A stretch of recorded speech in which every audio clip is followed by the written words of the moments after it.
तो मैं समझता हूँ पीडीए का नारा एक जरूरी नारा है। इसीलिए एक वैकल्पिक नीति का रास्ता, वैकल्पिक राजनीति का रास्ता, वैकल्पिक अर्थनीति का रास्ता अपनाना होगा और पीडीए उस दिशा में एक कदम है। यह जो कार्यक्रम हुआ इसका महत्व यह है कि देश में हिंदी ही नहीं बल्कि समूची भारतीय भाषाओं का सम्मान किया जाना चाहिए।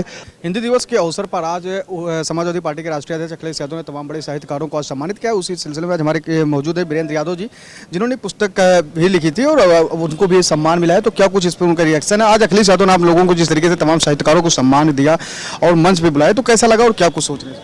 देखिए, समाजवादी आंदोलन की एक लंबी परंपरा रही है।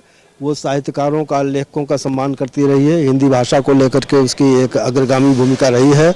और आज समाजवादी पार्टी के कार्यालय में यह जो कार्यक्रम हुआ इसका महत्व यह है कि देश में हिंदी ही नहीं बल्कि समूची भारतीय भाषाओं का सम्मान किया जाना चाहिए और जो अंग्रेजी का वर्चस्व है वो समाप्त होना चाहिए।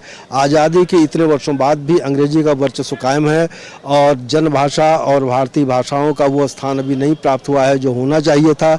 आज इसी संकल्प के साथ ये कार्यक्रम हुआ और मुझे इसमें शामिल होकर के प्रसन्नता हुई। जैसे हिंदी का वर्चस्व जो आप बता रहे हैं कि कम हुआ है और थोड़ा सा अगर नहीं सामंजस्य बैठेगा तो उससे क्या कुछ नुकसान देख रहे हैं आने वाले समय में? देखिए, हिंदी जन भाषा है और उस जन भाषा में ही कार्य होने चाहिए, चाहे आधिकारिक कार्य हो, कार्यालयिक कार्य हो, संवैधानिक कार्य हो, संसदीय कार्य हो, न्यायालयों का कार्य हो, शिक्षा का कार्य हो। तो ये जन भाषा है तो इसी में होना चाहिए। और अगर जन भाषा में ये नहीं होंगे कार्य तो एक जो औपनिवेशिक भाषा है, अंग्रेजी है, वो एक अंतर पैदा करेगी कि जनता के बीच में और एक जो व्यापक कुलीन समाज के बीच में। इसलिए इसे समाप्त होना चाहिए और हिंदी ही नहीं समूची भारतीय भाषाओं का अनुपालन किया जाना चाहिए। आपने एक बात और कही कि पीडीए जो अखिलेश यादव का नारा है, वो समाजवादी पार्टी का जो नारा है वो कहीं ना कहीं समाज में एक समानता भाव पैदा कर रहा है और आगे बढ़ाने का कारण, उसको कैसे देखते हैं? क्या कुछ इस पर कहना चाहते हैं? क्योंकि बीजेपी इस पर लगातार आरोप लगाती रही है। देखिए, पीडीए जो है व्यापक देश की 90% जनता के पक्ष में दिया गया नारा है, जिसमें पढ़ी पिछड़े हैं, दलित है, अल्पसंख्यक हैं, मेहनत का समाज है और व्यापक समाज है।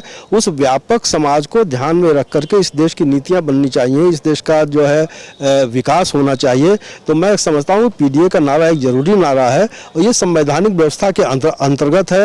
बाबा साहब अम्बेडकर ने कहा था कि भाई हम राजनीतिक रूप से आज़ाद हो गए हैं, लेकिन अगर ये राजनीतिक आज़ादी सामाजिक आज़ादी के रूप में, आर्थिक आज़ादी के रूप में न बदली तो ये राजनीतिक जनतंत्र भी खतरे में पड़ जाएगा। तो पीडीए का नारा जो है जनतंत्र को बचाने के लिए, सामाजिक समानता को बचाने के लिए, आर्थिक समानता को बचाने के लिए कारगर कदम है। अच्छा, एक बात हम और जानना चाहते हैं, जैसे सरकार अभी मौजूदा सरकार में, केंद्र में सरकार हो चाहे भारतीय जनता पार्टी के, उत्तर प्रदेश में भी भारतीय जनता पार्टी की सरकार है। आप कह रहे हैं कि पीडीए के आने से लोकतंत्र और ये जो अति पिछड़े शोषित वंचित लोगों का एक जो कानूनी न्यायिक प्रक्रिया वो लगातार चल रहा है और लड़ रहे हैं समाजवादी पार्टी, तब भारतीय जनता पार्टी क्या नहीं कर रही है इन अति पिछड़ों और दलितों, ओबीसी, एससी, एसटी को? देखिए, भारतीय जनता पार्टी जो है एक जिस तरह की नीतियां अपना रही है, वैश्वीकरण के नाम पर, उदारीकरण के नाम पर, निजीकरण के नाम पर, वो कारपोरेट को की समर्थक नीतियां हैं, वो पूंजीवाद की समर्थक नीतियां हैं। पूंजीवाद, कारपोरेट या जो ये निजीकरण हो रहा है, अबाध निजीकरण हो रहा है, व्यापक जनता के समर्थन में नहीं है।